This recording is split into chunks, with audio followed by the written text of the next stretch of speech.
చాలా కాలం క్రితం హిరణ్యకశిపుడు అనే శక్తివంతమైన రాజు ఉండేవాడు. ఆయనకు అపారమైన బలం, ధైర్యం ఉంది. కానీ హృదయంలో గర్వం ఎక్కువ. దేవుళ్లను ఆయన అస్సలు ఇష్టపడేవాడు కాదు. ముఖ్యంగా విష్ణు భగవంతుని పేరు వినడానికే ఆయనకి కోపం వస్తుండేది. హిరణ్యకశిపుడికి ఒక కొడుకు పుట్టాడు. ఆ బాలుడి పేరు ప్రహ్లాదుడు. చిన్న వయసులోనే ప్రహ్లాదుడు విష్ణు భక్తుడిగా మారాడు. ఎప్పుడూ విష్ణు పేరునే జపిస్తూ, భజనలు చేస్తూ, పాటలు పాడుతూ ఉండేవాడు. ఆయన మనసులో ప్రేమ, శాంతి నిండిపోయి ఉండేది.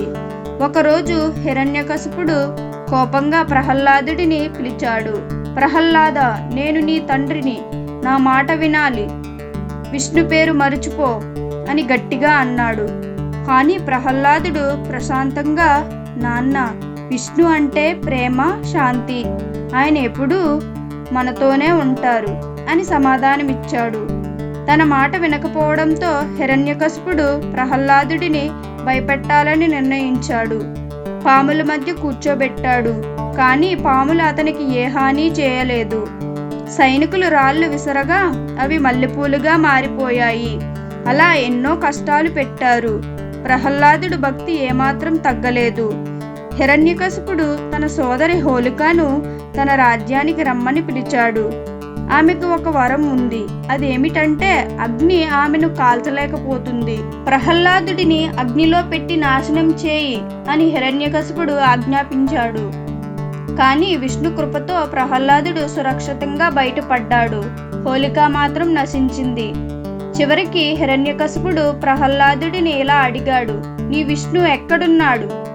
ప్రహ్లాదుడు నవ్వుతూ, ఆయన ఎక్కడైనా ఉంటారు అని సమాధానమిచ్చాడు.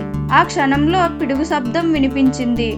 దగ్గరలోని స్తంభం పగిలి విష్ణు నరసింహ అవతారంలో బయటకు వచ్చాడు.